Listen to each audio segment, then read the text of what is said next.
episode 286 of Global from Asia podcast. Last one for the year, and it's a fun one, talking about how we change when we become expats living overseas for a while. It's a fun conversation. Welcome to the Global from Asia podcast, where the daunting process of running an international business is broken down into straight-up, actionable advice. And now, your host, Michael Michelini. Happy New Year, Merry Christmas. Is it allowed to say that? Or Happy Holidays. I have friends all over the world, and I'm in China for Christmas, and it's December 26th, Thursday, as I record this. This show will be going online on New Year's Eve, Tuesday. 2019, we're going to be entering a whole new decade. Can you believe that? A decade.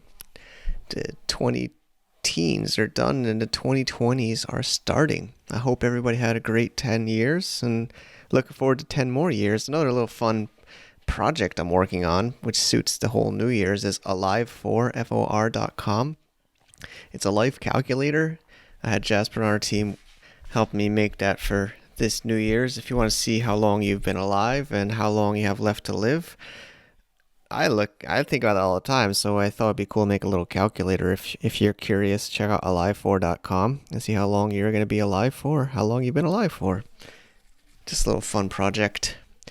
I want to put it on my desktop and remember how much time I have left in this world, because life is really short, and seeing my kids, my son's turning 6 in May. Can't believe it.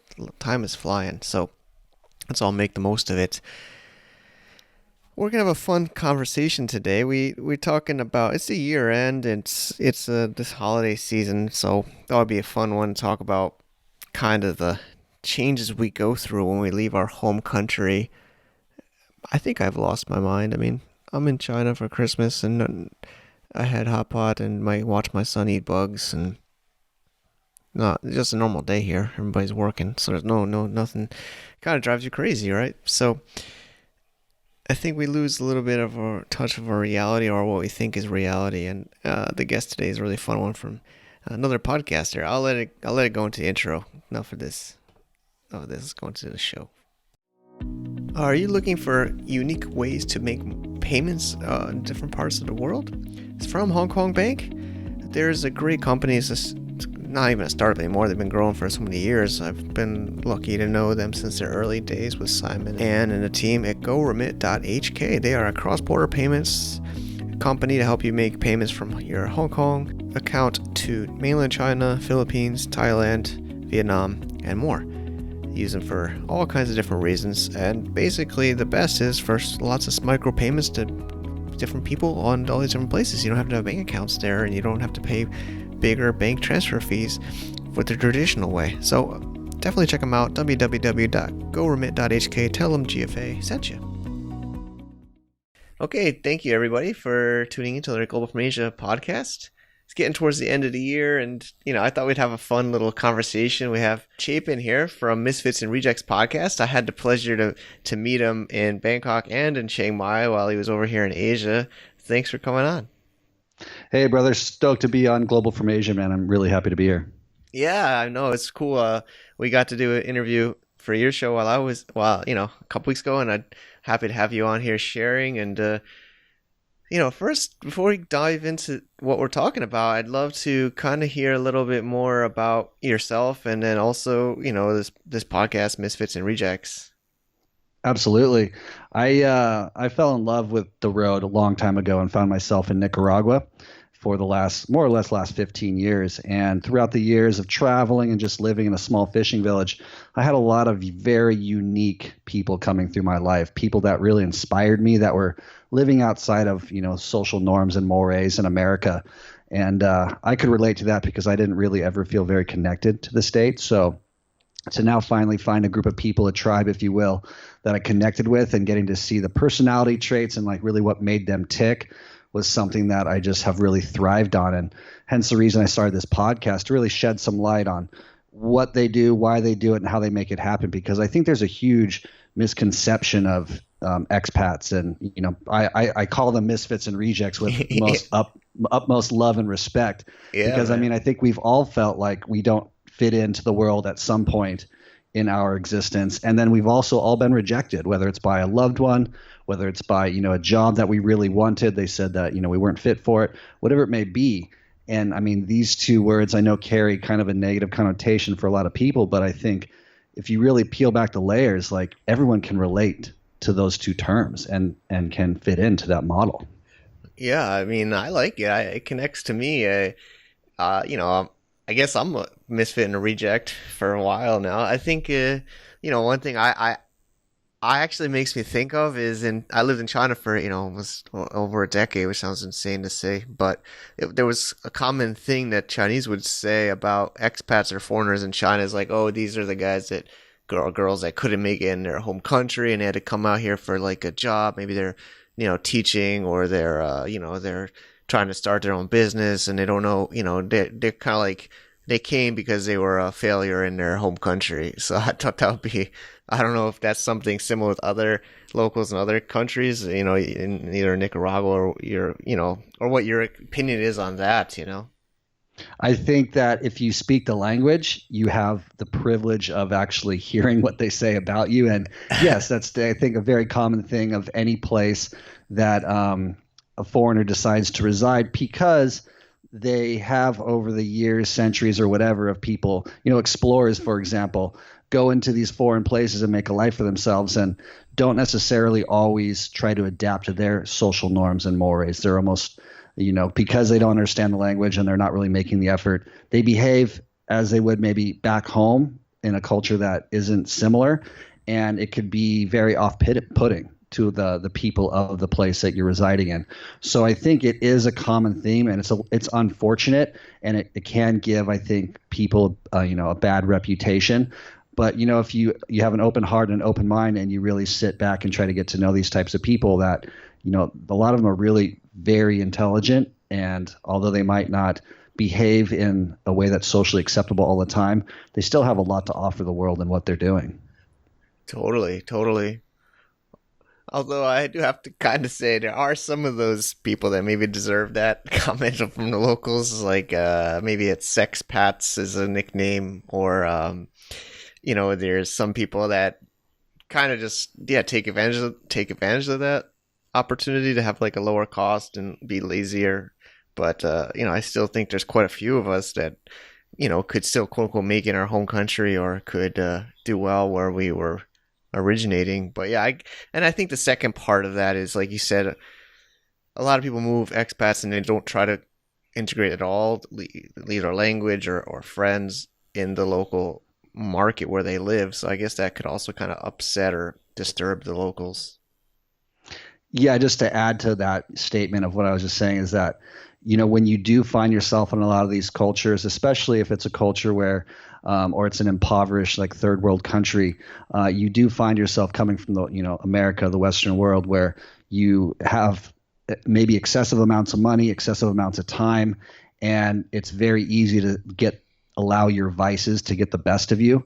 We've all seen it, the guy at the end of the bar, like you mentioned, sex pats. I mean, even drug addicts. Like it's definitely one of those things with freedom comes a tremendous amount of responsibility. It's like almost like having a superpower. Like you have to have some sort of, I would say, routine, some kind of healthy habits that you can keep yourself in check with, because the locals around you will not. Like they're not going to sit there and you're not going to perceive their like glaring eyes as them judging you in the same way you might in America, for example. Like when you're waking up and going straight to the bar in America, your neighbors, the people around you, even though they might say something, might not say anything, that they're judging you, Yeah. So I feel like that's one of those like the social norms that like get misinterpreted by expats sometimes, where it's like, it's totally cool to wake up in Bangkok and just go straight to the pub and like just drink all day. And like, no one really cares here, but everyone's silently judging you. You just don't get it.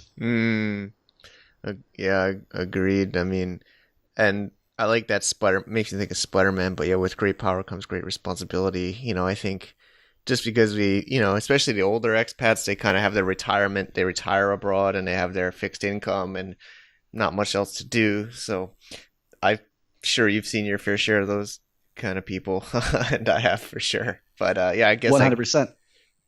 one thing I just have a quick question for you, since you have spent so much time in China and you have been in the global business arena for so long. There are definitely expats who have made a significant amount of money, created very powerful businesses.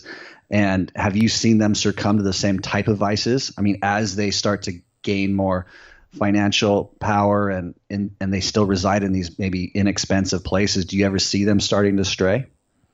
So yeah, I mean, I think I went through a big transition in China from cheaper China to kind of expensive or more expensive, less cheaper China.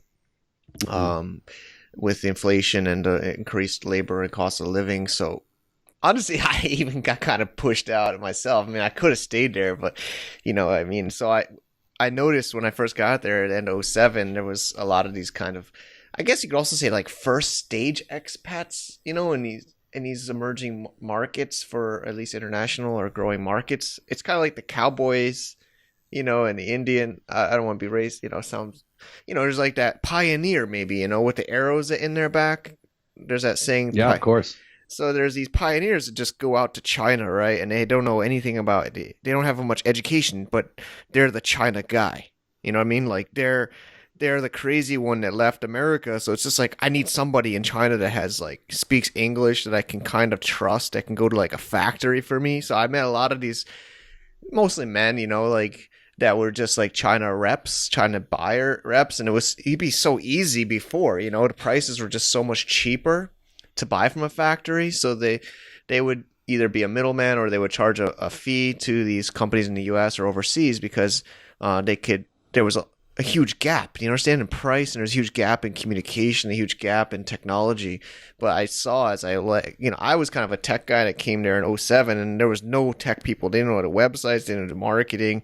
They were just like quote unquote white or quote unquote foreigners that had these relationships in the US or their home country, and they could make money pretty easily just because they stay up at Skype. They have a Skype call with somebody in the US. They would be a sourcing agent.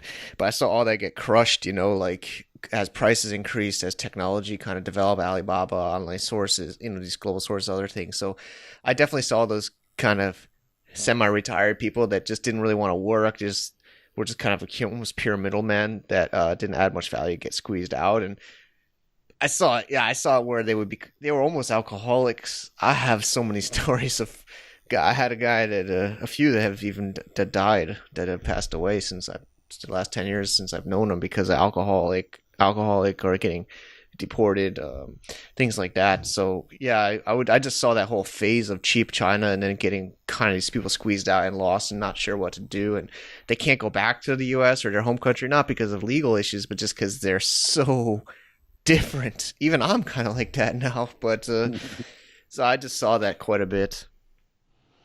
I can relate 100%. I would love to sit down with you on another episode and just talk about the Yeah, different layers and stages and yeah, there was evolutions this of huge expats, phase. because Yeah. it's so fascinating to me. And I Well, think, you see a lot of them sometimes move to Vietnam or they would go to other countries. I remember there was this whole discussions at bars like, I can't take this anymore. It's getting. They would blame the locals like, oh, they're getting kind of stuck up or they feel they don't need me anymore and blah blah, like that. But yeah, okay.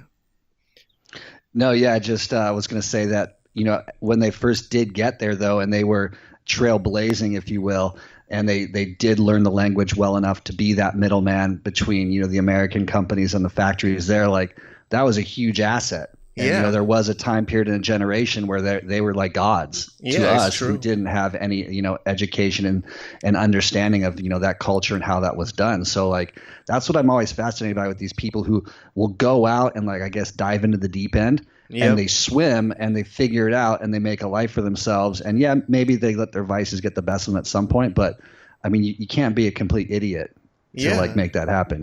A lot of them like would just go with nothing, like one-way tickets in like '90s, early 2000s, just um yeah.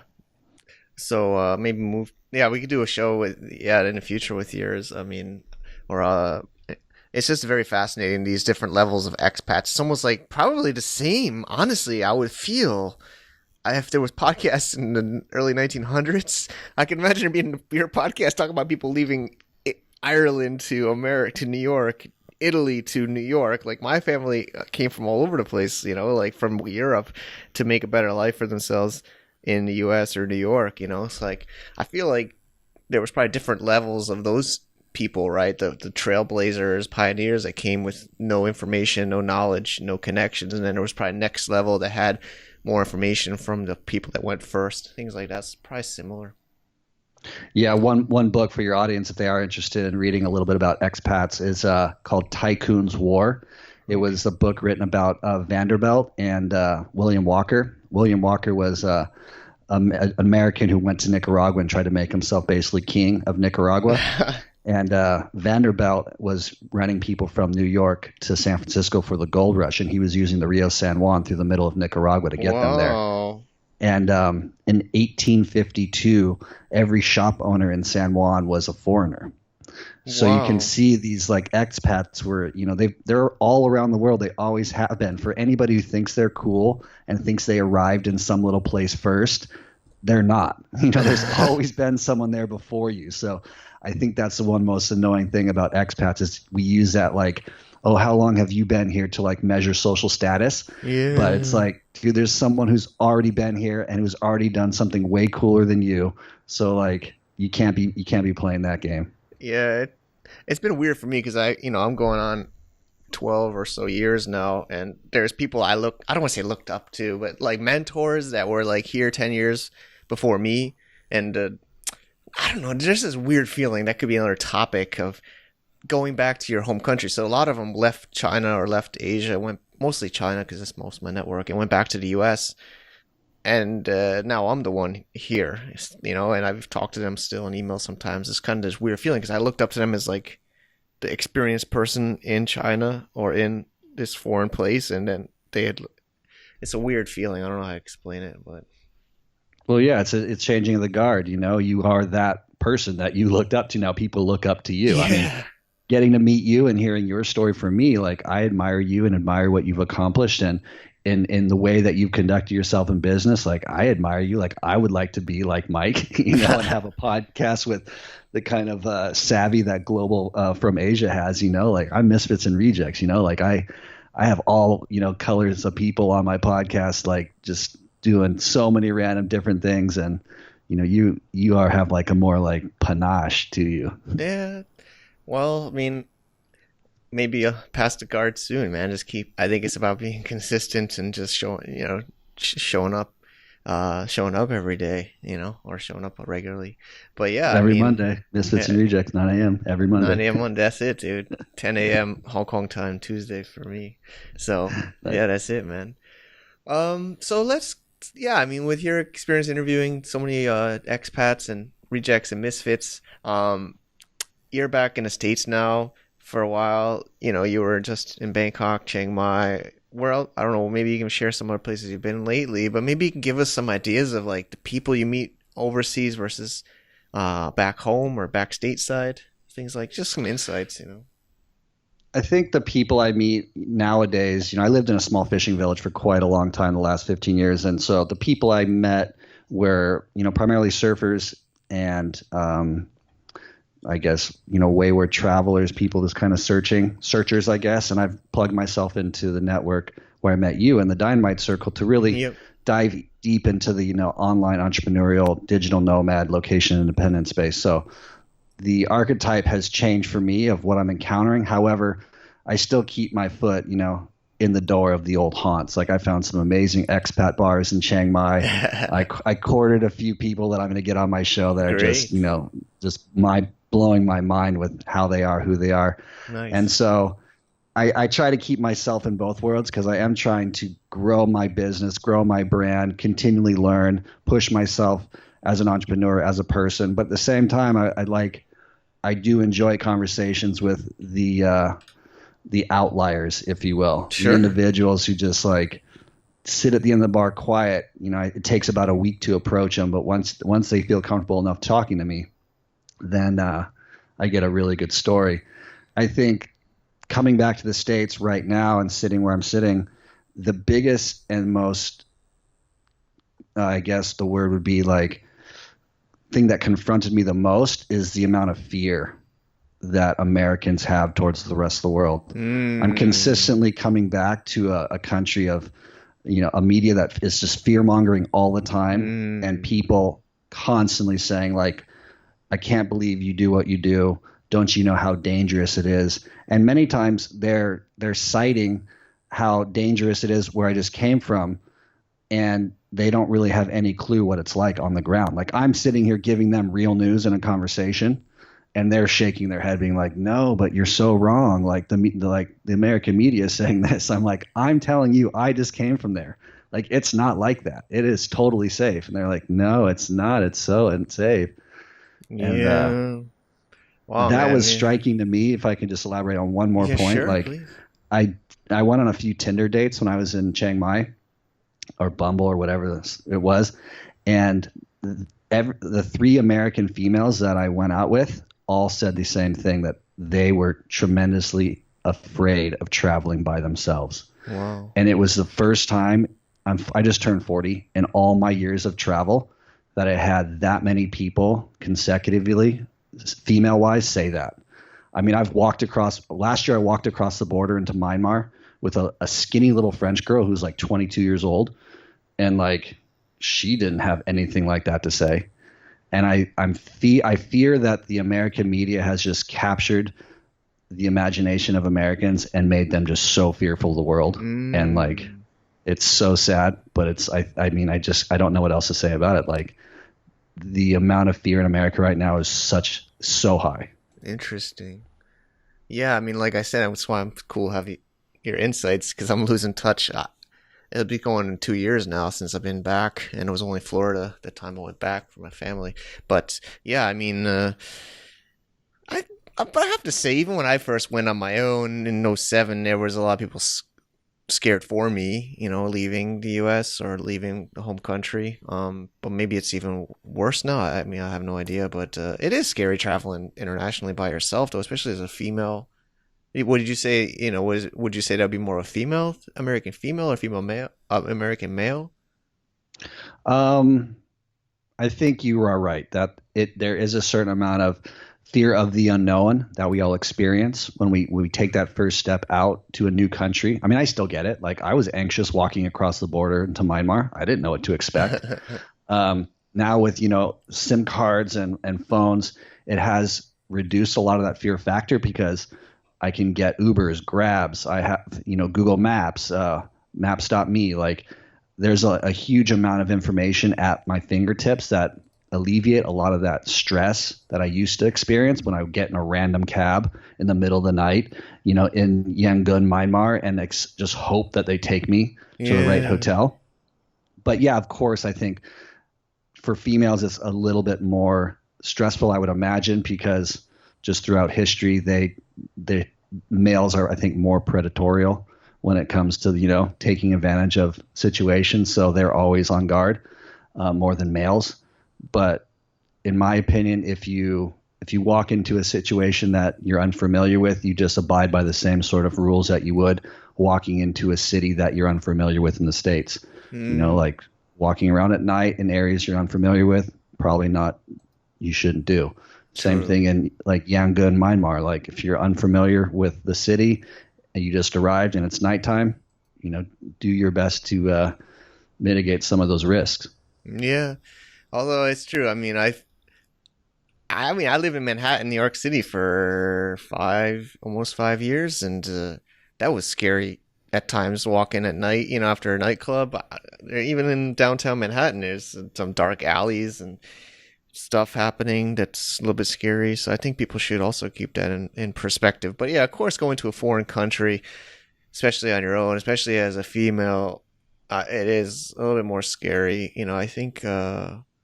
I've met some women in Asia. If you want some contacts, I can connect you. They did like self defense for women. I don't know if it's specifically overseas, but they would, teach you how to defend yourself in certain situations to empower you a little bit more, which was pretty cool. This girl Tina, Yep, I German know girl. Tina. Oh, you Yeah, know she's German. rad. Yeah, Yeah, yeah. yeah.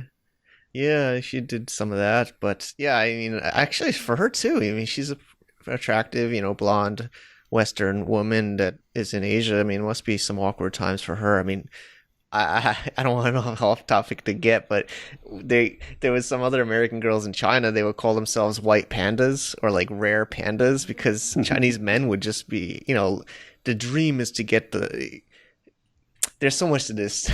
The Western woman, somewhat is a goal of some maybe Chinese or Asian men, and there's some of them could be pretty persistent, and they would call themselves white pandas because they sometimes would go locally. They could speak the language Chinese, and they'd have Chinese men getting upset that they wouldn't give them their contact details or something, and they would get kind of awkward. But yeah, I mean, it was it must be harder for women, I think, anywhere. Unfortunately, even on social media, putting themselves out there, they get some pretty disgusting comments and stuff like that. So I think it is unfortunately a bit harder, or at least got to be a bit thicker skinned as a female, I would say.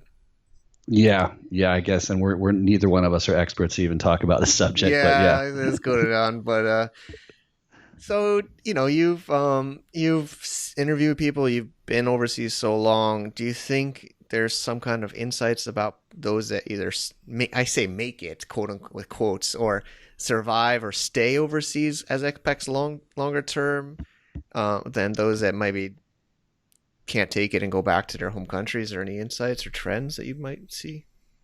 Yeah, absolutely. I definitely observed this and kind of came up with a formula that scientifically I can't prove, but it seems like the average female in Nicaragua when I was living there would last like 2 to 3 years. The average male would last like 5 to 6. The average male would usually go home due to like alcohol and drug abuse, and they just couldn't handle it anymore, or like, bipolarism would usually send people home. I had one guy get deported.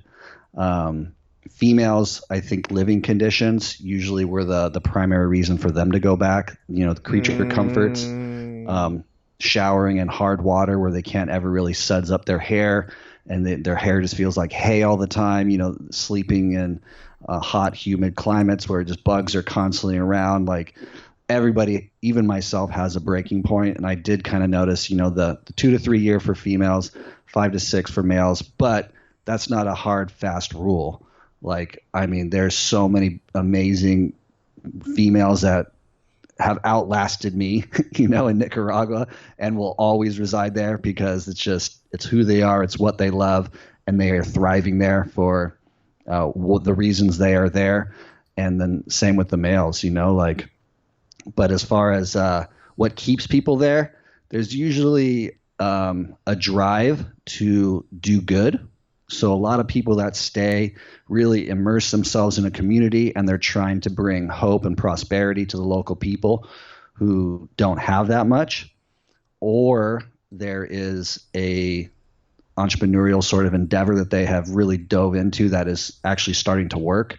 And all their hard work over the years, 'cause since we are expats and we're always up against governments that really aren't in our favor, we have to always be very creative, dynamic, bobbing and weaving and have a lot of ingenuity as we build our business. So when it does finally start to work, it starts to work really well for a lot of us. And it's like, okay, now I'm going to start to reap the benefits, that have been here 10 years trying to reap. So I see that a lot as well. Okay. And then just like you kind of alluded to earlier, like there's some who just can't go back. Like, Yeah. it's not for legal reasons. I mean, there are some, I have met plenty of them who can't go back. They're either avoiding child support for the male side, or like tax reasons, or they jumped bail or whatever it is, and they can't go back. Yeah. Or there's, at this point, they've been gone for so long that it's so socially uncomfortable for them, which you may experience when you come back. I definitely always feel it. I feel it like before too, yeah. Yeah, it's called repatriation. I talk a lot about it on my podcast where, individuals, especially even like military men, they come back and where they just came from was so different from what the everyday average person's experience on the ground in their home country that they just can't relate to anybody. And they walk around just like highly sensitive, in a cloud, just like nothing makes sense. Everything's overstimulating. Everything's moving way too fast usually. And they just instantly like get anxiety and want to go back to where they just were from, because it's like time has passed, like the world has changed and they don't fit into it anymore in their country of origin. Okay. Yeah, I can relate. I don't know if I want to admit, but I know some people not paying child support. I know one male that went back because of a death in the family and went and had to serve time for child support for a while. That's pretty hardcore. When he got into the border, they I don't know if he didn't he know that. I think he knew that, but anyway, because his one of his I think his father had passed away, and he said he had to go back, and then he got locked up for a while. It's crazy.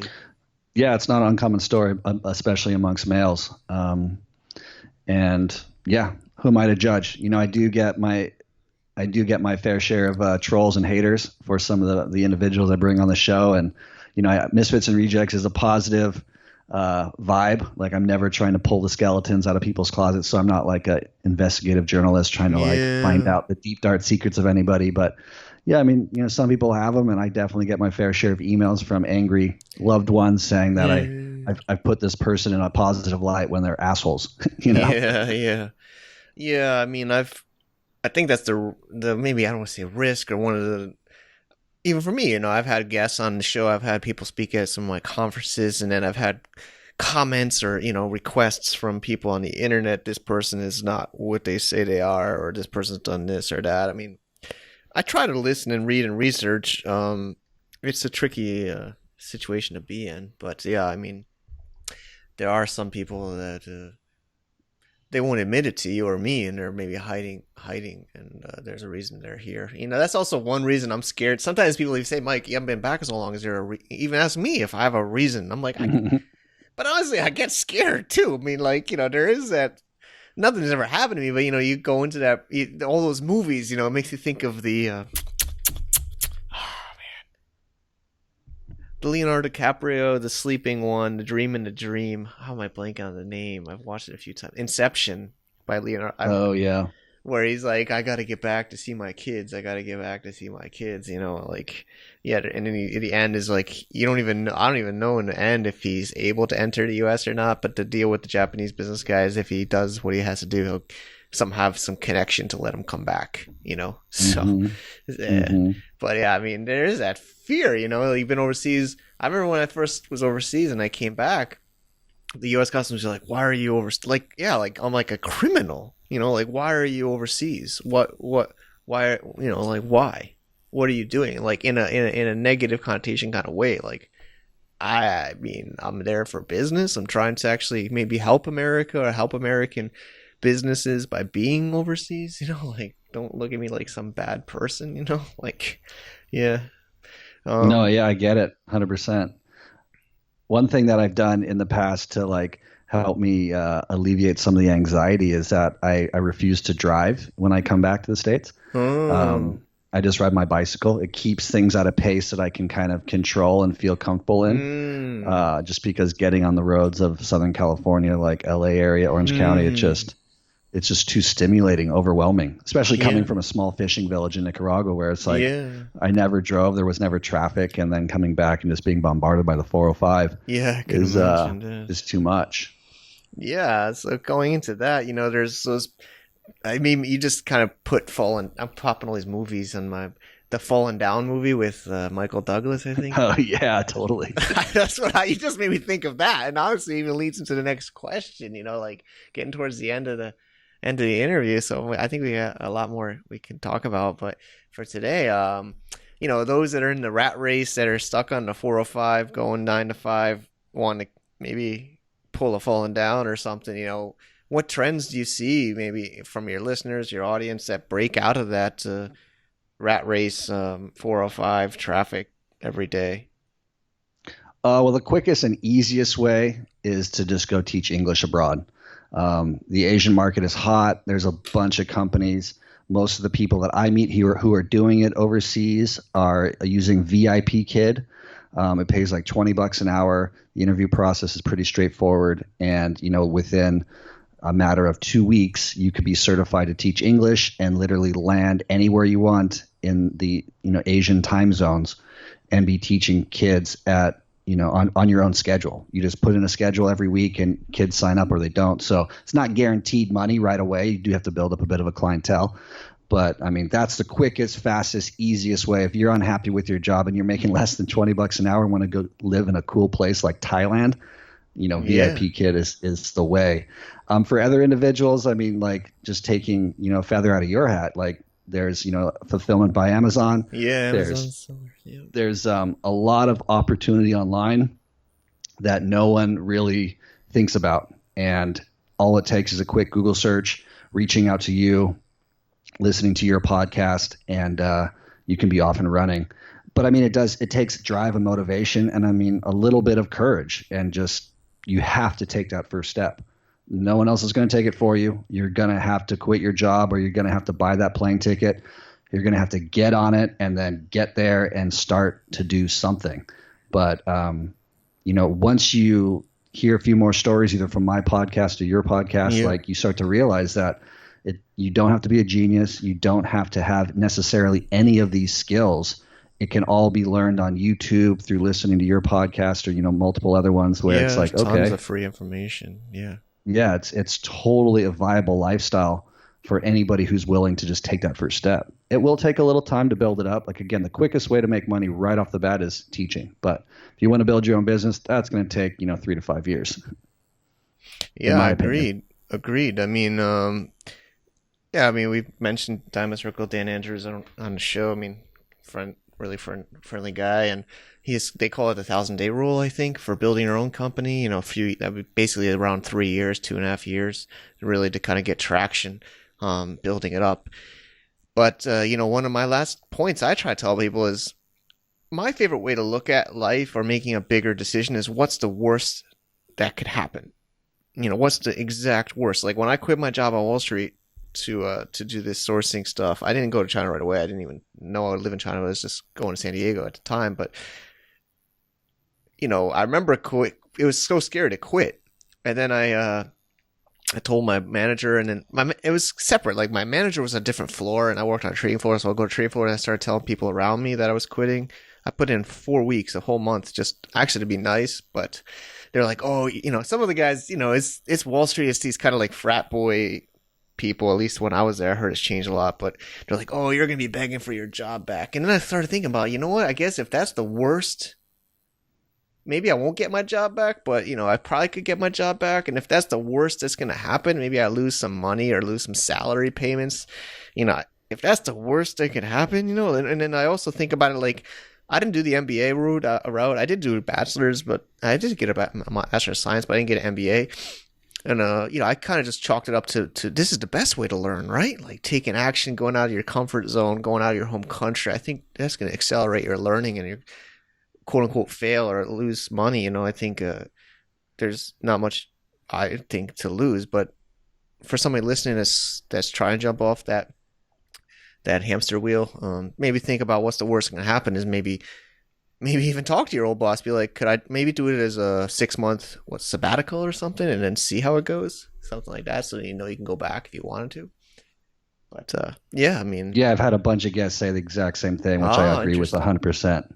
Yeah, what's the worst that can happen? You're going to go back to the same job, or maybe the job's not going to be there, but I guarantee you'll get another one. Yeah, like, it's not going to be the end of the world. And another one, man, for me, like living. I quit Deutsche Bank and in Wall Street, and that was in 2007. And just this year, 2019, there was a huge article. Friends were even sending me massive layoffs. I think they closed almost, because it's a bank of Germany, it's Deutsche Bank. They kind of exited the whole U.S. market. I don't know exactly the deal, or they sold it to another bank, but there was photos of all these people with their box of their desk leaving the office, on the internet. And I'm like, that could have been me, man. Of course, that's 12 years ago, but, I think we're much better off now, for those that left and learned how to kind of hustle and make their own living than those, no disrespect for those people, but, they also have that risk that they could get laid off and they got to find another job and they only have one skill or one income source, Yeah, can I ask you a personal question real quick? Are you Sure. making more money now than you were when you were at Deutsche Bank?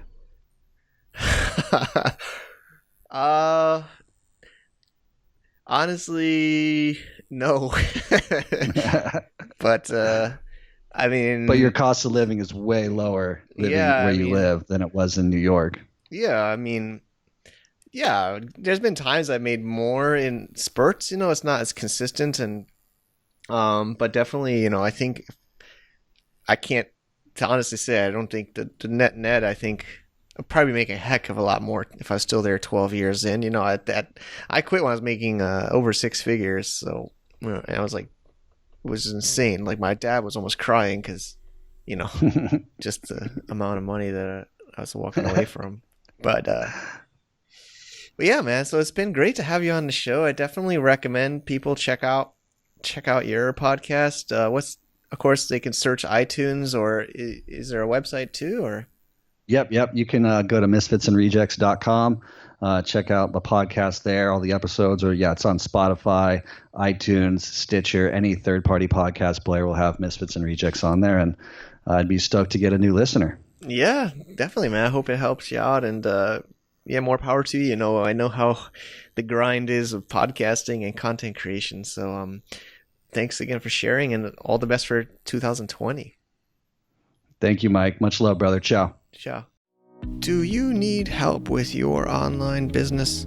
Well, actually, it's something new we're working on. We spun off a directory of sellers that we had at Global from Asia. We made amzassistant.com.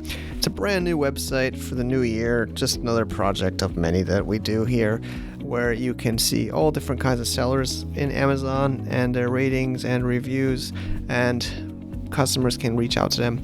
We're trying our best to help bridge the Amazon and the internet. Check it out at www.amzassistant.com.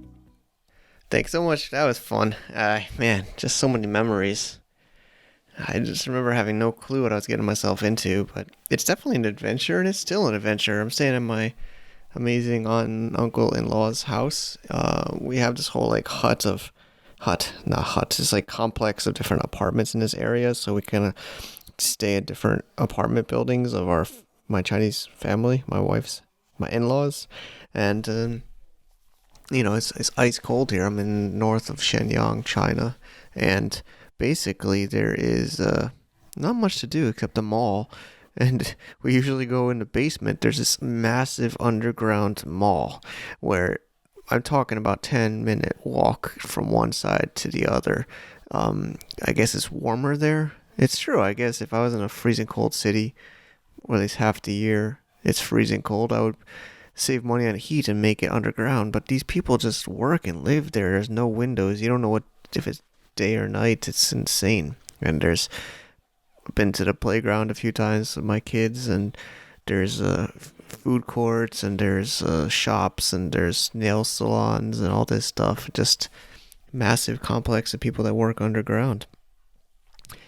So the things you see I think it's really true. I mean, there's a huge difference for people that leave their home country and those that don't. I think the perspective is really different, and especially with my kids gonna have the most amazing experience. They're not even like Miles will be 6 just in a few months, but they've been in multiple U.S., China, Thailand, so many different cultures, learning about what I was trying to explain to them why there's no Christmas in China. They were like, where's Christmas? I'm like, well, there's some kind of like Chinese guy in a suit working at a jewelry store in a mall that we walked by that had Santa Claus on.